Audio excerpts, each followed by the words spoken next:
உலகை எழுப்பும் ஞாயிறு அங்கே குடியிருப்பான். அவன் ஆனை முகத்தனின் அடியவர் மனத்தில் ஒளியாய் வந்து கொலுவிருப்பான்.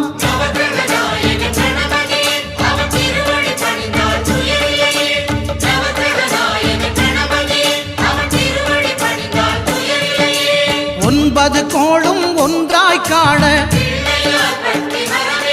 அங்கு கற்பகம் என்னும் கடவுளின் மெய்யில்